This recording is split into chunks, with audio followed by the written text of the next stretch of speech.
Hello guys and welcome back to the channel. Today I've got another industries question. Let's start it. Study figure 4.1, a map showing the location of selected textile industries in Pakistan. अब इस question में वो ये map related question है. So let's read the question. Name three major textile centers label X, Y and Z on figure 4.1. अब हमें इस question में एक्स वाई और जेड को लेबल करना है. वाई ऑब्वियसली कराची ही होगा क्योंकि वो अलॉन्ग द कोस्ट है सिंध में, और ये वाहिद सिटी है कराची. अब एक्स जो है वो हैदराबाद होगा. ऑब्वियसली हैदराबाद क्यों होगा? क्योंकि हमारे सिलेबस में सिंध की सिर्फ दो सिटीज़ इंक्लूडेड हैं, Karachi and Hyderabad. Karachi along the coast है तो दूसरी सिटी ऑब्वियसली हैदराबाद होगी. Now let's come to Z. अब जेड थोड़ा सा चैलेंजिंग है क्योंकि बहुत सारे स्टूडेंट्स कंफ्यूज होते हैं जेड क्या है. सो जेड इज़ फैसलाबाद. फैसलाबाद क्यों है? क्योंकि इस तरफ हमारे जो नॉर्थ ईस्ट है उस तरफ जेड की जिस लोकेशन है जेड की वो फैसलाबाद है. क्यों? क्योंकि यहाँ इस तरफ है लाहौर, और लाहौर के जो पैरेलल सिटी है वो है फैसलाबाद, तो इसलिए जेड हो जाएगी Faisalabad. So X as said it's Hyderabad, Y Karachi और Z Faisalabad.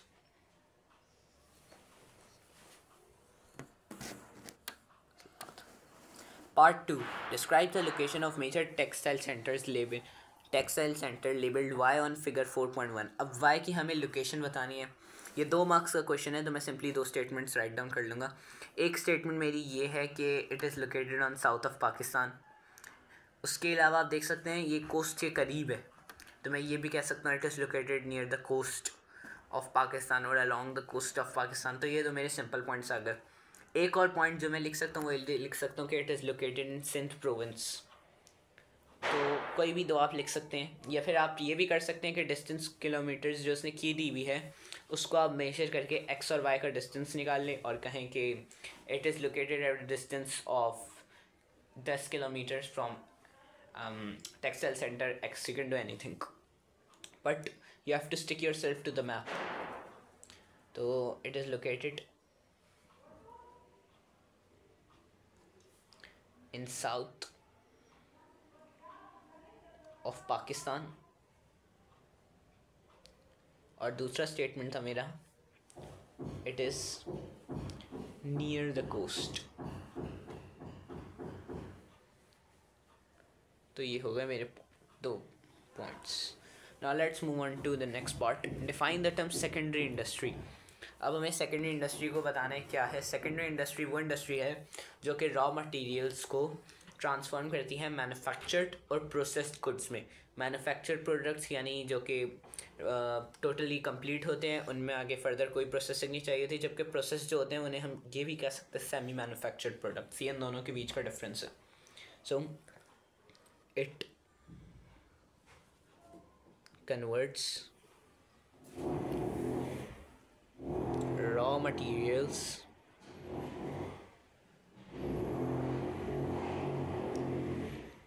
into manufactured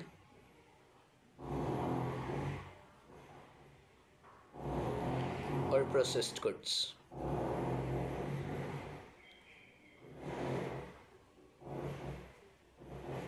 Now let's move on to the next part. State a feature of each of the following types of industry. अब हमें यहाँ तीनों टाइप्स दी हुई इंडस्ट्री की, हमें उन्हें सिंपली उनका एक फ़ीचर या फिर करेक्टरिस्टिक्स बताने हैं. कॉटेज इंडस्ट्रीज़ हमें पता है कि वो इंडस्ट्रीज़ होती हैं जिनमें लोग जो हैं वो घर में काम करते हैं. ज़्यादातर फैमिली जो होती है वही एम्प्लॉयज़ होती है और कोई लेबर हायर नहीं किया जाता. स्मॉल स्केल इंडस्ट्रीज़ में लिमिटेड इन्वेस्टमेंट होती है और लिमिटेड नंबर्स ऑफ वर्कर्स होते हैं, ऑलमोस्ट 10. लार्ज स्केल इंडस्ट्रीज़ में इन्फिनिट नंबर ऑफ इन्वेस्टमेंट होती है, infinite number of people employed होते हैं. तो कोई भी लिख सकते हैं आप. Let's start with cottage. Cottage में आप ये लिख सकते हैं कि the whole family works.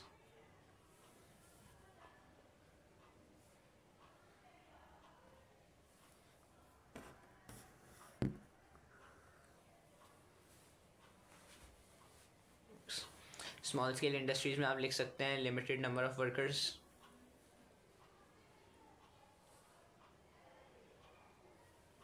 number of workers,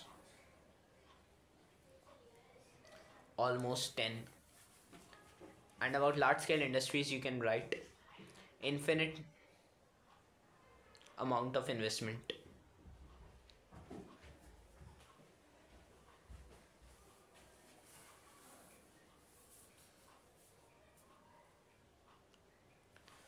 Part 3. State 3 reasons for location of cotton textile industries in Pakistan. अब बेसिकली इस क्वेश्चन में वो हमसे ये पूछ रहा है कि कौन से 3 ऐसे फैक्टर्स हैं आइदर नेचुरल और ह्यूमन जो कि कॉटन टेक्सटाइल इंडस्ट्रीज़ की लोकेशन के लिए इम्पॉर्टेंट हैं. अब ये एक जनरल सवाल है जो कि आप एक दफ़ा याद कर लें एक इंडस्ट्री के लिए, तो वो ज़्यादातर इंडस्ट्रीज़ पे अप्लाई होगा. सबसे पहले it must be near a port. Port के करीब क्यों होना चाहिए? सी पोर्ट क्यों होना चाहिए? ताकि जो हैं वो मशीन्स जो हैं वो इंपोर्ट की जा सकें आसानी से. उसके अलावा जो रेस्ट ऑफ द या फिर जो मैन्युफैक्चर्ड प्रोडक्ट्स हैं वो बहुत ज़्यादा करीब से एक्सपोर्ट किए जा सकें. उसकी वजह से मेरी ट्रांसपोर्टेशन कॉस्ट बचेगी. उसके अलावा it must be near a reliable power station. क्यों? ताकि लोड शेडिंग का इशू ना हो. उसके अलावा जो है हर वक्त पावर सप्लाई होगी तो ज़्यादा से ज़्यादा मशीन्स जो हैं वो काम कर पाएंगी. उसके अलावा तीसरा आ सकता है कि it must be near large market, या फिर आप ये भी लिख सकते हैं कि it must be near the raw material cotton belt और where the raw materials are found. क्यों? ट्रांसपोर्टेशन कॉस्ट बचेगी जिससे प्राइस होगी कॉटन की प्रोडक्ट की वो लो होगी. तो मैं कोई भी 3 पॉइंट्स लिख लेता हूँ. It must be near a port. और मैंने तीनों पॉइंट्स लिख लिए, आप इन्हें रीड आउट कर लीजिए ताकि आप लोगों को समझ में आ जाए. हम लोग इन्हें ऑलरेडी डिस्कस कर चुके हैं. अब हम मूव ऑन करते हैं नेक्स्ट पार्ट पे. 4.2 a diagram showing 3 of the processes involved in spinning of cotton. Describe process A, B and C. अब इसे देख के आपको डर लग रहा होगा पता नहीं क्या है, but believe me, if you have eyes, it's gonna be pretty easy. A में आप देख सकते हैं जो सिलेंडर्स हैं वो रोलर्स हैं वो फ्लैटन कर रहे हैं कॉटन फाइबर्स को. आसान है ये. देखें यहाँ पे जो है वो थोड़े से स्कैटर्ड हैं लेकिन आगे जाकर वो बिल्कुल फ्लैटन हो रहे हैं. अब बी प्रोसेस में क्या हो रहा है? बी प्रोसेस में आप देख रहे होंगे वो डिवाइड हो रहे हैं. Cotton fibres are further divided into threads. धागे में डिवाइड हो रहे हैं. फिर सी जो है उसमें वो आप देख सकते हैं सिलेंडर्स में कलेक्ट हो रहे हैं. तो आप सिंपल लिख देंगे they are collected in moving cylinders. ये बहुत ही आसान क्वेश्चन था. अब हम तीनों को लिख लेते हैं.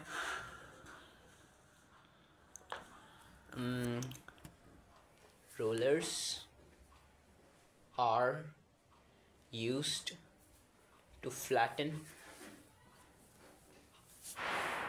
cotton fibers. Then in B, cotton fibers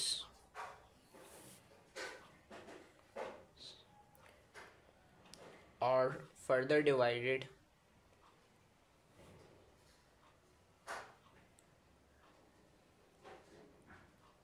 into threads.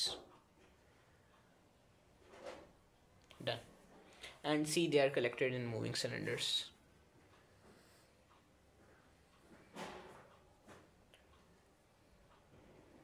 In moving cylinders.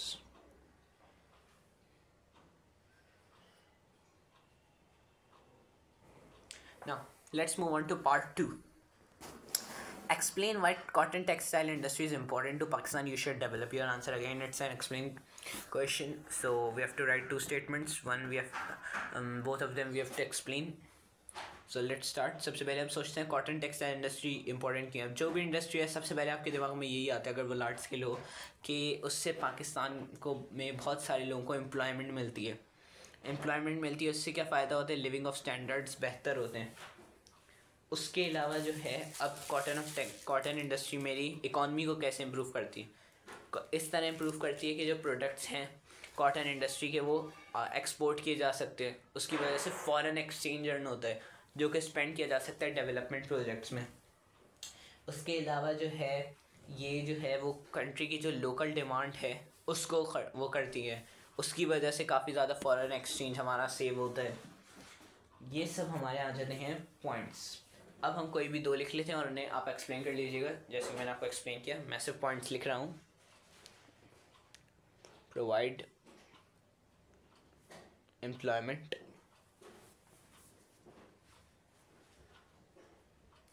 to a large population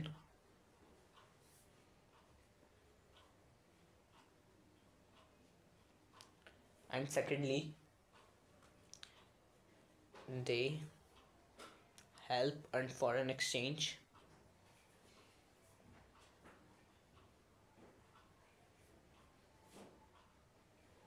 through exports।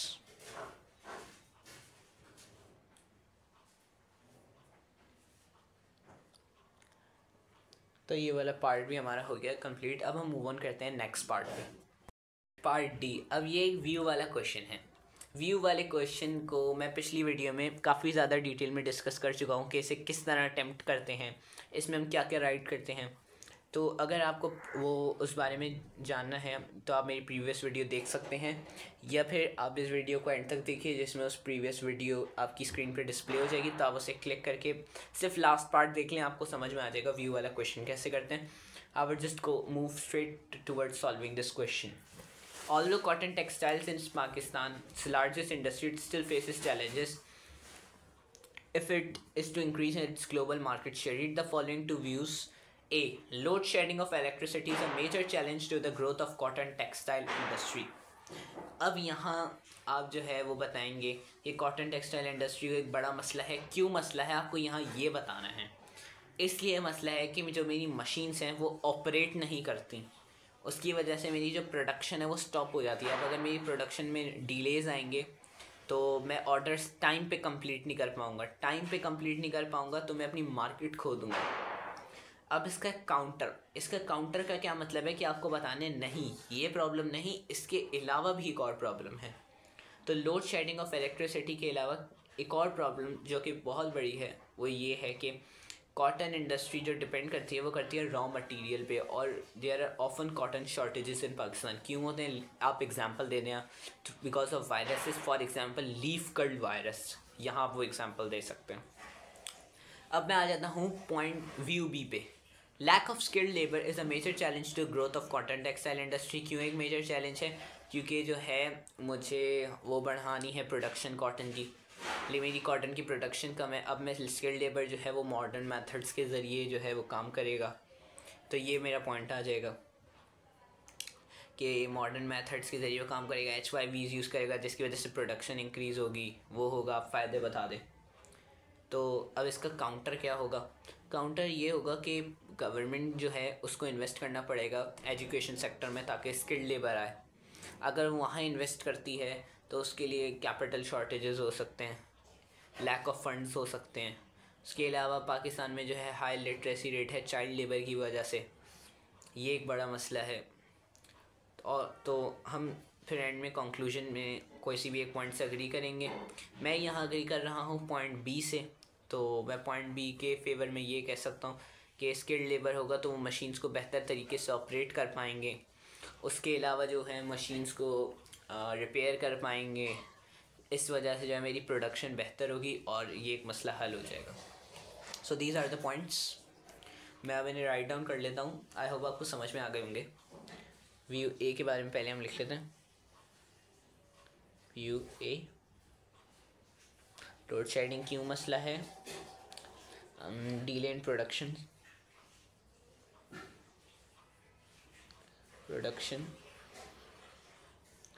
And incomplete orders. कि इसका काउंटर क्या है ये नहीं, और भी एक बड़ा मसला है। और वो मसला क्या है, जैसे कि हमने प्रीवियसली डिस्कस किया कि कॉटन शॉर्टेजेस, कॉटन और raw material shortages.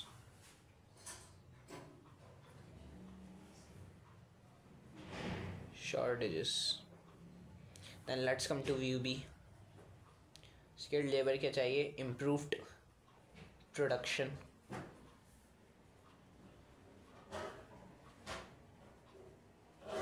Of raw material. अब इसका वो क्या आएगा काउंटर क्या आएगा, child labour, high literacy.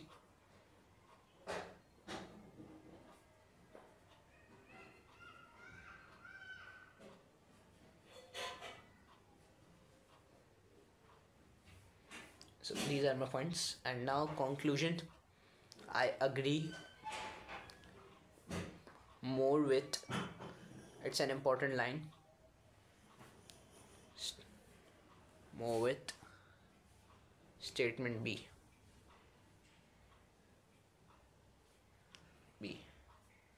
Why? क्यों ज़्यादा अग्री करता हूँ?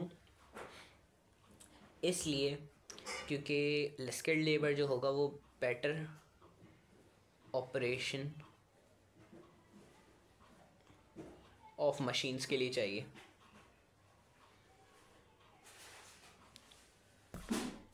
मशीन्स के लिए चाहिए, उसके अलावा रिपेयरिंग ऑफ मशीन्स।